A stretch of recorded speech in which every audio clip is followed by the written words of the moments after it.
Hi friends, எல்லோரும் எப்படி இருக்கீங்க? இன்றைக்கி நம்ம ரெடி பண்ணியிருக்க ஹேர் டை வந்து யூடியூப்பில் ரொம்ப ட்ரெண்டிங்காக போயிட்டுருக்குங்க. அந்த ஹேர் டையை தான் நானும் பார்த்துட்டு எனக்கே ஆச்சரியமாக இருந்துச்சு. இந்த அளவுக்கு நமக்கு வந்து நல்ல ஒரு பிளாக் கலர் கொடுக்குமா அப்படின்ட்டு அதை நானும் ப்ரிப்பேர் பண்ணி பார்த்தேன். எக்ஸலண்ட்டாக இருந்ததுனால இந்த வீடியோ வந்து நான் உங்களுக்கு ஷேர் பண்ணுறேன். கண்டிப்பாக பார்த்துட்டு நீங்கள் ட்ரை பண்ணி பாருங்கள், நல்ல ரிசல்ட் கிடைக்கும். வாங்க இதை எப்படி நம்ம ப்ரிப்பேர் பண்ணுறது, இல்லை சேர்த்துருக்க முக்கியமான ஒவ்வொரு பொருள்களும் என்னென்ன அப்படின்றத நம்ம விளக்கமாக பார்த்துட்டு இருந்தலாம். வாங்க ஃப்ரெண்ட்ஸ், வீடியோக்குள்ளே போகலாம். இன்றைக்கி நம்ம ஒரு சூப்பரான ஹேர் டை தாங்க ரெடி பண்ண போகிறோம். செம்பருத்தி பூக்களை வச்சு இந்த ஒரு அருமையான ஹேர் டையை நம்ம ரெடி பண்ணி எடுக்க போகிறோம். எந்த அளவுக்கு ரிசல்ட் கொடுக்குன்னு பாருங்கள். ஆல்ரெடி நமக்கு தெரியும் செம்பருத்தி பூக்கள் நம்ம முடியல நல்லாவே கருமையாக பிடிக்கும் அப்படின்ட்டு, கலரை நல்லா மாற்றி கொடுக்கும் அப்படின்றது நமக்கு நல்லாவே தெரியும். அதனால் நம்ம இன்றைக்கி செம்பருத்தி பூ வச்சு இது கூட ஒரு முக்கியமான ஒரு 2 பொருளை மட்டும் ஆட் பண்ணி இந்த ஹேர் டையை வந்து ப்ரிப்பேர் பண்ண போகிறோம். வாங்க எப்படி பண்ணுறது அப்படின்றத நம்ம பார்த்துட்டு வந்துடலாம். ஆல்ரெடி இந்த பூக்களை வந்து நல்லா வாஷ் பண்ணிட்டு தான் எடுத்து வச்சுருக்கேன். இப்போ நம்ம இந்த பூக்களை அடியில் உள்ள காம்புகளை மட்டும் இந்த மாதிரி எடுத்துகிட்டு, இது வந்து ஒவ்வொரு கொஞ்சம் கொஞ்சமாக பூக்கிறதெல்லாம் நான் எடுத்து ஃப்ரிட்ஜில் வச்சு ஸ்டோர் பண்ணி வச்சதுனால இந்த அளவுக்கு எனக்கு கிடச்சிருக்கு. ஏன்னா இப்போ சீசன் நமக்கு ரொம்ப ரொம்ப கம்மி, அதனால் பூக்கள் அதிகம் கிடைக்கிறதில்ல. அன்னன்னைக்கு பூக்கிறத நான் எடுத்து வச்சு இந்த மாதிரி யூஸ் பண்ணிகிட்ருக்கேன். அதனால் வாடி இருந்தாலும் ஒன்றும் பிரச்சனை இல்லை. ஆனால் ஃப்ரெஷ்ஷாக தானே உங்களுக்கு பயன்படுத்தணும் அப்படின்றதெல்லாம் கிடையாது. அப்படியே உங்களுக்கு பூக்கள் கிடைக்கல அப்படின்னா தாராளமாக நீங்கள் வந்து பொடிகளை கூட பயன்படுத்தி இந்த ஹேர் டையை ப்ரிப்பேர் பண்ணலாம். இருந்தாலும் இந்த மாதிரி நேச்சுரலாக நீங்கள் ரெடி பண்ணும்பொழுது நல்ல உங்களுக்கு ரிசல்ட் கிடைக்கும். பொடியை விட இந்த மாதிரி பூக்களை வந்து பயன்படுத்தும் பொழுது நல்ல உங்களுக்கு ரிசல்ட் கிடைக்கும்.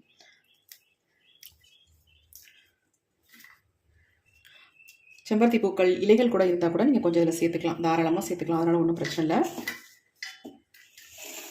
இப்போ நம்ம பூக்கள்லாம் மிக்ஸி ஜாரில் வந்து ஆட் பண்ணிட்டோம். அடுத்து நம்ம என்ன பண்ண போகிறோம் அப்படின்றத பார்க்கலாம். பூக்கள் பறிக்கும் போது இந்த இலைகளும் இருந்ததுனால நான் ஒரு 5-6 இலைகளை மட்டும் எடுத்துக்கிறேன். இந்த செம்பருத்தி இலைகள் எல்லாம் ஃப்ரெஷ்ஷாக இருக்குது பார்க்குறதுக்கு.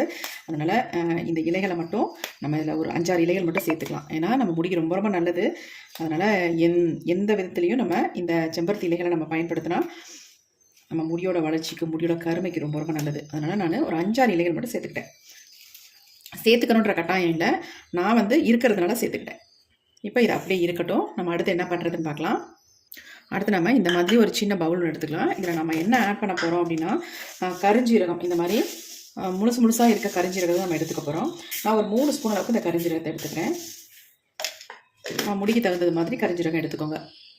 இந்த கரிஞ்சீரகத்துக்கு கூட இன்னும் ஒரு முக்கியமான பொருளை ஆட் பண்ணிக்கலாம். இது என்ன அப்படின்னா பூண்டோட தோல்கள் தாங்க, முடிக்கு ரொம்ப நல்லது. அதனால் இந்த பூண்டோட தோலை சும்மா ஒரு கைப்பிடி அளவுக்கு இதில் ஆட் பண்ணிட்டேன். இப்போ இது ரெண்டையும் நம்ம என்ன பண்ண போகிறோம் அப்படின்னா நல்லா ஃப்ரை பண்ணி எடுக்க போகிறோம். அதுக்கு நம்ம இந்த மாதிரி இரும்பு கடாயில் வந்து நம்ம இதை வந்து சேர்த்துக்கலாம். எல்லாத்தையுமே கரிஞ்சீரகத்தையும் இந்த பூண்டோட தோல்களையும் நான் இரும்பு கடாயில் சேர்த்துட்டேன். அப்படியே நம்ம இதை அடுப்பில் வச்சிடலாம். இப்போ நம்ம இரும்பு கடாயை அடுப்பில் வச்சிட்டோம். ஸ்டவ்வை ஆன் பண்ணிடலாம். இதை நல்லா வந்து கருகி வர அளவுக்கு நம்ம இதை வந்து ஃப்ரை பண்ணி எடுத்துக்கலாம். இந்த பூண்டு தோல் வந்து நல்லா பிளாக்காக சேஞ்ச் ஆகணும். அந்த அளவுக்கு நம்ம இதை வந்து கருக வச்சு எடுத்துக்கலாம். நீங்கள் நினைக்கலாம், என்னடா பூண்டு தோலை போய் இதில் சேர்க்குறீங்க, பெரும்பாலும் நம்ம இன்ஸ்டன்ட் ஹேர் டைக்கு தான் இதை வந்து யூஸ் பண்ணுவோம், இதில் போய் பயன்படுத்துறீங்க அப்படின்னு நினைப்பீங்க. ஆனால் நல்ல ஒரு கருமையை கொடுக்கும், நல்ல ஒரு டார்க் கலரை கொடுக்கும். அதனால தான் நான் வந்து பூண்டு தோலை வந்து இதில் சேர்த்துருக்கேன்.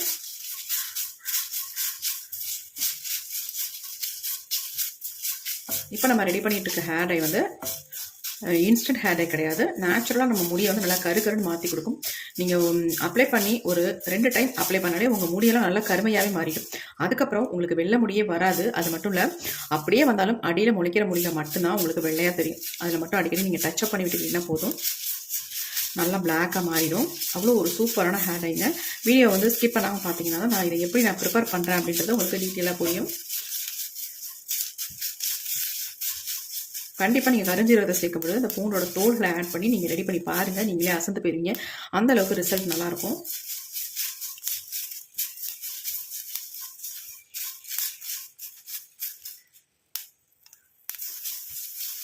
இப்போ பாருங்கள், கொஞ்சம் நல்லா வந்து சேஞ்ச் ஆயிடுச்சு. கரிஞ்சீரகம் மாதிரியே இந்த பூண்டோட தோல்களும் நல்லா கருமையாக மாறணும்.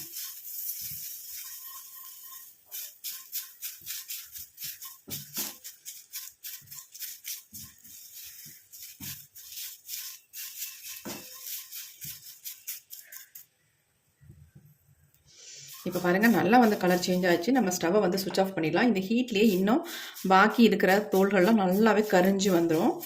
இதை ஒரு 5 நிமிஷம் அப்படியே விட்டோம்னா ஆறிடும். ஆறுனதுக்கு அப்புறமேட்டு நம்ம என்ன பண்ணுறதுன்னு பார்க்கலாம். இப்போ இந்த கரிஞ்சீரகமும் இந்த பூண்டோட தோலும் நல்லா வந்து ஆறிடுச்சு. இதை நம்ம என்ன பண்ணலாம் அப்படின்னா மிக்சியில் போட்டு நல்லா அரைச்சி பவுடர் மாதிரி இதை எடுத்துக்கலாம். இப்போ நான் அரைச்சிட்டு வந்துட்டு உங்கள்கிட்ட காட்டுறேன். இப்போ நம்ம நல்லா ஐஸாக அரைச்சி எடுத்துகிட்டு வந்துட்டோம் பாருங்கள். இந்த அளவுக்கு நைஸாக நீங்கள் அரைச்சிக்கணும். இந்த கரிஞ்சீரகத்தையும் பூண்டுத்தோலையும் அரைச்சிக்கணும். இப்போ நம்ம அரைச்சி எடுத்தாச்சு. ஆல்ரெடி நம்ம எடுத்து வச்சுருந்த இந்த செம்பருத்தி பூவையும் இலை கொஞ்சம் சேர்த்துருக்கோம் பார்த்தீங்களா, இது ரெண்டுலேயும் நம்ம இந்த கரிஞ்சீரக பொடியை வந்து ஆட் பண்ணிக்கலாம். எல்லா பொடியுமே இதில் வந்து ஆட் பண்ணிக்கிறேன்.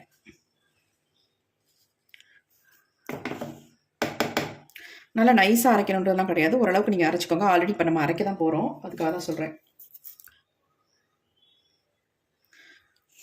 இப்போ இதில் வந்து நம்ம தண்ணி சேர்க்க போகிறதில்ல, காஃபி பவுடர் போட்டு டிகாஷன் மட்டும் எடுத்து வச்சுருக்கேன். அந்த டிகாஷனை வந்து இதில் வந்து ஆட் பண்ணிடுறேன்.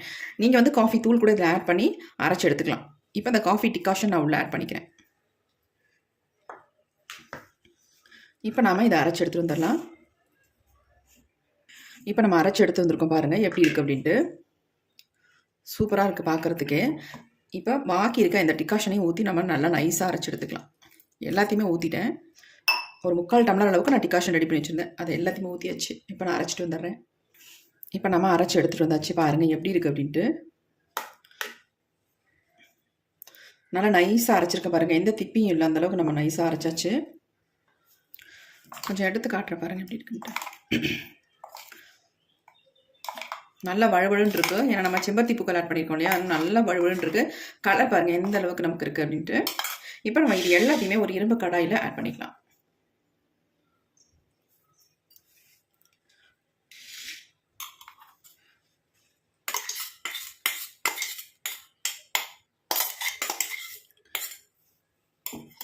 கொஞ்சமாக அதில் தண்ணி விட்டு நம்ம அலம்பி ஊற்றிக்கலாம்.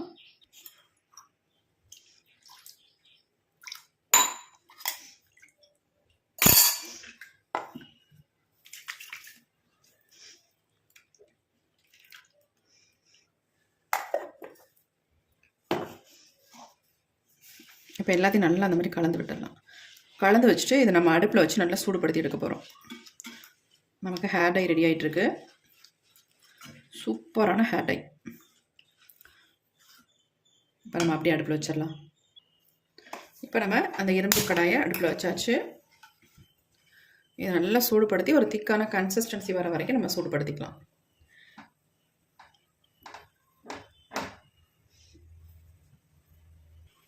ரொம்ப நேரம் நம்ம சூடுபடுத்தணுன்ற அவசியம் இல்லை. நம்ம ஒரு அளவாக தான் தண்ணி வந்து இதில் ஆட் பண்ணியிருக்கோம். ரொம்ப அதிகமாக கிடையாது, கொஞ்சம் திக்காக வரணும், அவ்வளோதான், வேறு ஒன்றுமே இல்லை. இப்போ எல்லாமே நம்ம சேர்த்துட்டோங்க. ஆனால் வந்து நம்ம முக்கியமாக முடியை வந்து நல்லா கலராக, அதாவது நல்லா பிளாக் கலராக மாற்றுறதுக்கான ஐட்டம்ஸ் எல்லாமே இதில் சேர்த்துருக்கோம். ஆனால் வந்து முக்கியமான ஒரு பொருளை சேர்த்தா தான் இந்த கலர் வந்து சேரும், அதாவது பிடிக்கும் நம்ம ஹேரில். அதுக்கு என்ன நம்ம சேர்க்க போகிறோம் அப்படின்னா மருதாணி பொடி மட்டும் 1 ஸ்பூன் சேர்த்துக்கலாம் அதில்.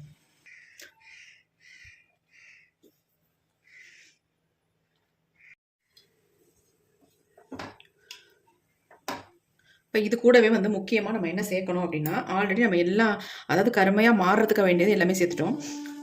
இன்னொரு பொருளை நம்ம ஆட் பண்ணால் தான் நமக்கு வந்து அந்த கருமை நிறம் வந்து நமக்கு நல்லா கிடைக்கும். அதுக்கு தான் நம்ம இப்போ வந்து மருதாணி வந்து 1 ஸ்பூன் அளவுக்கு நம்ம சேர்த்துக்கிறோம். சேர்த்துட்டு நல்லா அது மாதிரி கலந்து விட்டுருங்க. கட்டிகள் இல்லாமல் கலந்து விட்டுருங்க.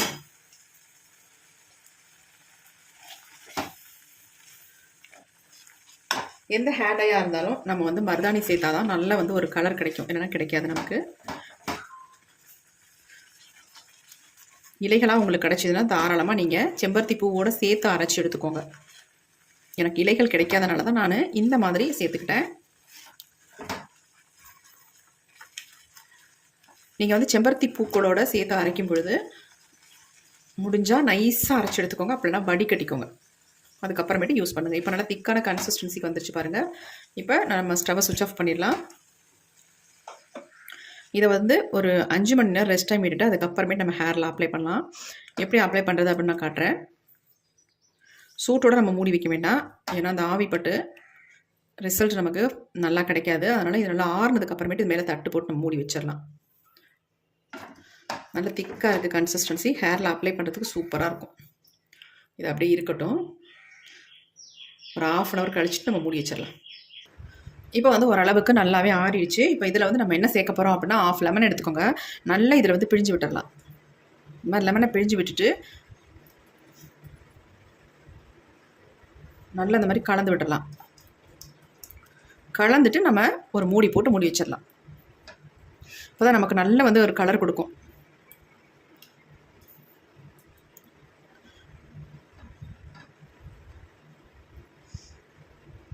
இப்போ நம்ம ஒரு தட்டு போட்டு மூடிடலாம்.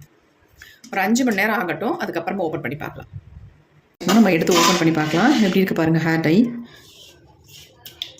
கையில் எடுத்து காட்டுறேன் பாருங்கள். நீங்களே ஆச்சரியப்படுவீங்க எந்த அளவுக்கு இருக்குது அப்படின்ட்டு. இங்கே பாருங்கள் எப்படி இருக்குன்ட்டு.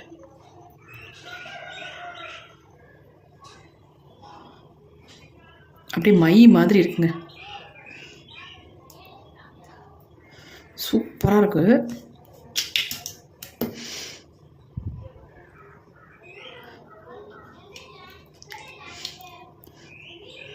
பாருங்கள் எப்படி இருக்குது அப்படின்ட்டு.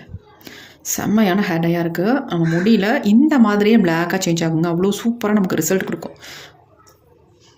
பாருங்கள் எடுத்து காட்டும்போதே இப்படி இருக்கே. நம்ம இதை ஹேரில் அப்ளை பண்ணோம்னா எந்த அளவுக்கு ரிசல்ட் கிடைக்குது அப்படின்னு தான் இப்போ நம்ம பார்க்க போகிறோம். சூப்பராக ரிசல்ட் கிடைக்கும். நம்ம முடியை வந்து இன்ஸ்டண்ட்டாகவே பிளாக்காக சேஞ்ச் ஆக்கிறதுக்கு 100க்கு 100% சொல்கிறேங்க. அந்தளவு சூப்பராக பிளாக்காக மாற்றிடும். இப்போ வாங்க இந்த ஹேர் டை என்னுடைய ஹேரில் நான் உங்களுக்கு அப்ளை பண்ணி காட்டுறேன். எப்படி அப்ளை பண்ணுறது, எவ்வளோ நேரம் நம்ம ஹேரில் வச்சுருக்கிறது அப்படின்னு தான் பார்க்க போகிறோம். வாங்க. இப்போ நம்ம எடுத்து வச்சுருக்க இந்த ஹேர் டையை ஹேரில் அப்ளை பண்ண போகிறோம். ஆயில் இல்லாத ஹேரில் நீங்கள் அப்ளை பண்ணுங்கள். ஆயில் இருக்கிற ஹேரில் அப்ளை பண்ணாதீங்க, ஒட்டாது உங்களுக்கு. எப்பயுமே ஆயில் இல்லாமல் இருக்கணும். இந்த மாதிரி நல்லா எங்கெங்கெல்லாம் நிறைய முடிகள் இருக்கும் அந்த இடத்துல அப்ளை பண்ணி விட்டுருங்க.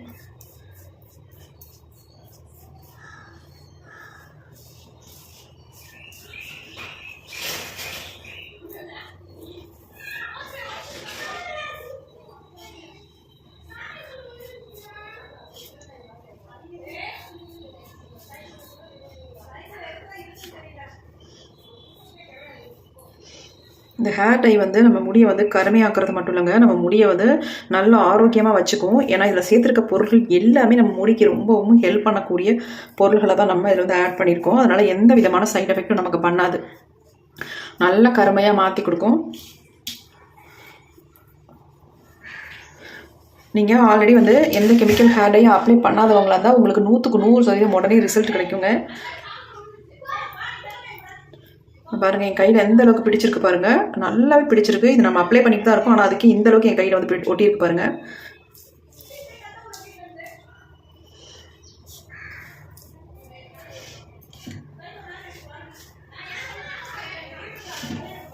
நல்ல உள்பகுதியிலலாம் ஃபுல்லாக அப்ளை பண்ணி விட்டுருங்க. பெரும்பாலும் உச்சந்தலையில் தான் அதிகமாக அது நிறைய முடிகள் வரும்.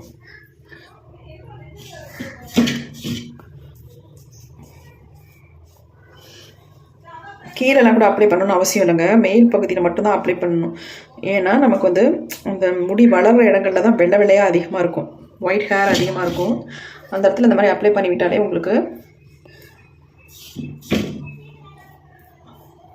நல்லா பிளாக்காக சேஞ்ச் ஆகிடும். அதுமாதிரி இந்த காது ஓரங்களில் நல்லா இந்த மாதிரி அப்ளை பண்ணி விட்டுருங்க. இந்த ஹேர் டையை வந்து நீங்கள் வாரத்துக்கு ஒரு டைம் ஸ்டார்டிங்கில் அப்ளை பண்ணிவிட்டு வாங்க. அதுக்கப்புறமேட்டு நீங்கள் மாதத்துக்கு ஒரு டைம் அப்ளை பண்ணால் போதும். ஏன்னா நீங்கள் 2 வாரம் அப்ளை பண்ணும்பொழுதே உங்கள் முடி வந்து சூப்பராக பிளாக்காக மாறிடும். அதுக்கப்புறமேட்டு நீங்கள் மாதத்துக்கு ஒரு டைம் மட்டும் உங்களுக்கு எப்போ டைம் கிடைக்குதோ அந்த நேரங்களில் நீங்கள் அப்ளை பண்ணிட்டால் போதும். இளநரைகள் உள்ளவங்க இதை ரெகுலராக அப்ளை பண்ணுறது நான் உங்களுக்கு நிறைய முடிகளே இருக்காது. அது இல்லாமல் உங்களுக்கு இந்த மாதிரி அடிக்கடி அப்ளை பண்ணுற வேலையே இருக்காது. எப்பயாவது ஒரு தடவை ஹேர் பேக் மாதிரி இதை வந்து அப்ளை பண்ணிக்கலாம். நல்லா உங்கள் முடியெல்லாம் நல்லா ஸ்ட்ரென்த் ஆயிரும், நல்லா பிளாக்காகவும் சேஞ்ச் ஆயிரும். அப்படிங்கிற நீங்கள் அதை தொடர்ச்சியாக அப்ளை பண்ண வேண்டிய அவசியம் இருக்காது. இது வந்து ஒரு 3 ஹவர்ஸ் அப்படியே ஊற வச்சுருங்க. அதுக்கப்புறமேட்டு நார்மல் வாட்டரில் வாஷ் பண்ணிக்கலாம்.